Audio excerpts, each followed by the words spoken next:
We're going to explore it just a little bit more. Okay. Welcome back, friends. Yes, we're going to explore where we're at a little bit more. Um, so this resource. So, are you? Is he helping the? Or maybe I should let you. I don't want to lead too much for your answer, but got to hit a ball over somewhere. Sure. So, is it the mechanics of writing that this Thomas Unstadt does? Is it the like? Okay, so let's use your book Okay. that I find very well done.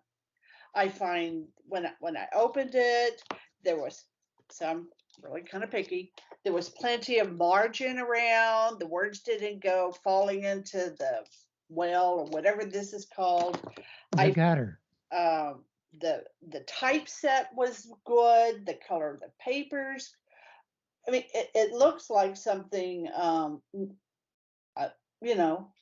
a publishing house would have put out. Very very well done.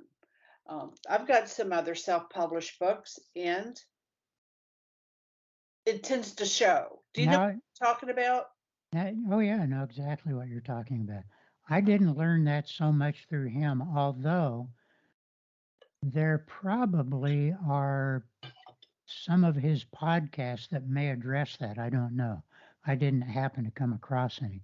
How I really learned that is that I started looking at old books that I really appreciated. You know, the art of book publishing to great degree has been lost, I think. And people settle for what I consider to be kind of low quality books from major publishing houses. They just, I don't think hardly anybody publishes a good book anymore. For the one thing, they are really about economy. And especially for a long book like mine, they're going to do everything they possibly can. Like you're showing all that white space. It used to be the way a book was written, a chapter always started on what's called the obverse on the right hand side of the page Right. of the book. And if the chapter ends on that page, well then the reverse side of the page you leave blank. That's the way it used to always be done. That was considered good publishing etiquette. That's almost been totally lost. Um, the font that I used is it's actually a free font that was made by, I can't remember the guy's name. It's in the back of my book because I have a colophon in the back that speaks to that. But he is a big time, he's a type designer for one thing, but he wanted to rescue a guy's type that had been made early in the 20th century that a lot of people at that time said this is the most beautiful typeface that's ever been produced. But it was produced in real hard metal type and it's been lost in the years. And there was one, somebody tried to kind of resurrect it a little bit, but they didn't really do a good job of it. So he went in as a type designer and resurrected that and fleshed it out. It's a 30 font typeface, meaning that it has, depending on the size of font you use, the particular things you use, whether you want to use it for a display face or a text face or a caption face. He did all of that and he released it free to the world. So I don't know if I might be the first person that has really fully used it to its fullest extent. We'll see. I Oh, may try and get back in touch with him. absolutely. But it really is, I consider a beautiful typeface. It is. It was pleasant, and um, sometimes, and if we have to, as we read some quotes or whatever, I'll go to my classes, whatever. But often I don't. But if I have some more of these modern prints, I find my eyes are squinting, they get tired. But that wasn't so reading your book. Uh, Yeah, I was able, Well, with good I'm, illumination, just go it's off. it's good to hear that it accomplished that then. Yes, yes, yes, yes. Anything else on the mechanics of the publishing? A Oh, graphic artist, I did it myself with the assistance of John Singer Sargent. He actually made a painting that was called, it's hard to find, it's kind of an obscure painting called Young Man in Reverie. And I modified it just a little bit. So that's my front cover. And then there's on the back cover, that's also, I try and use public domain good artists' work.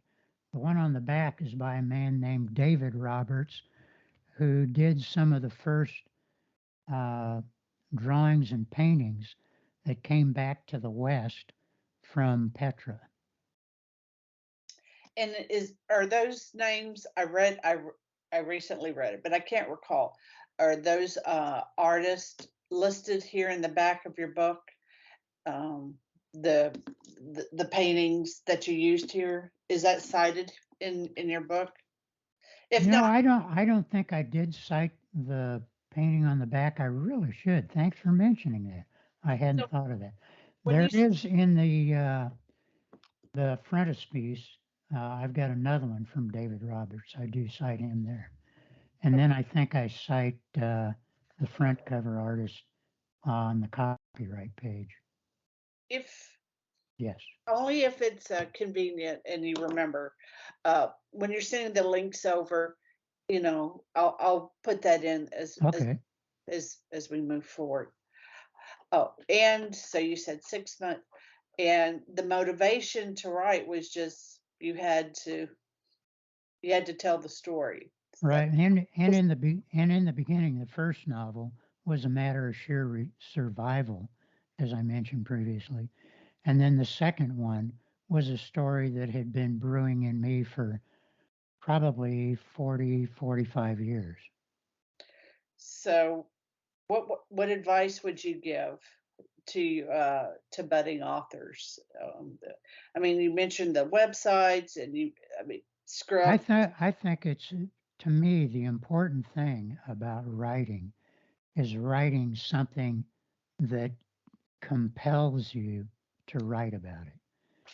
If there's just something burning inside of your soul, burning inside of your mind, inside of your heart, uh, go for it. Even if it seems that it's something that maybe nobody else, you think nobody else would be interested in, or the publishing world wouldn't be interested in. To me, it's so much more important to write what you have a passion for writing. To me, that's what it's all about. And all the other things will take care of themselves if you're passionate about it. I agree. I agree. Um, I know around here we have, um, you know, different viewers and different numbers and so forth, so on. But I very much have the mindset, well, if I save one soul, it's worth it. And that one soul Right. might actually be mine, Yeah. right? That's right. Yeah. Yeah. All right, friends, we're going to pick up. We're going to get into the meat of the book, his themes. Maybe he'll give us a general synopsis of his story, and we'll go from there. Till then, my friends, fides, Erratio.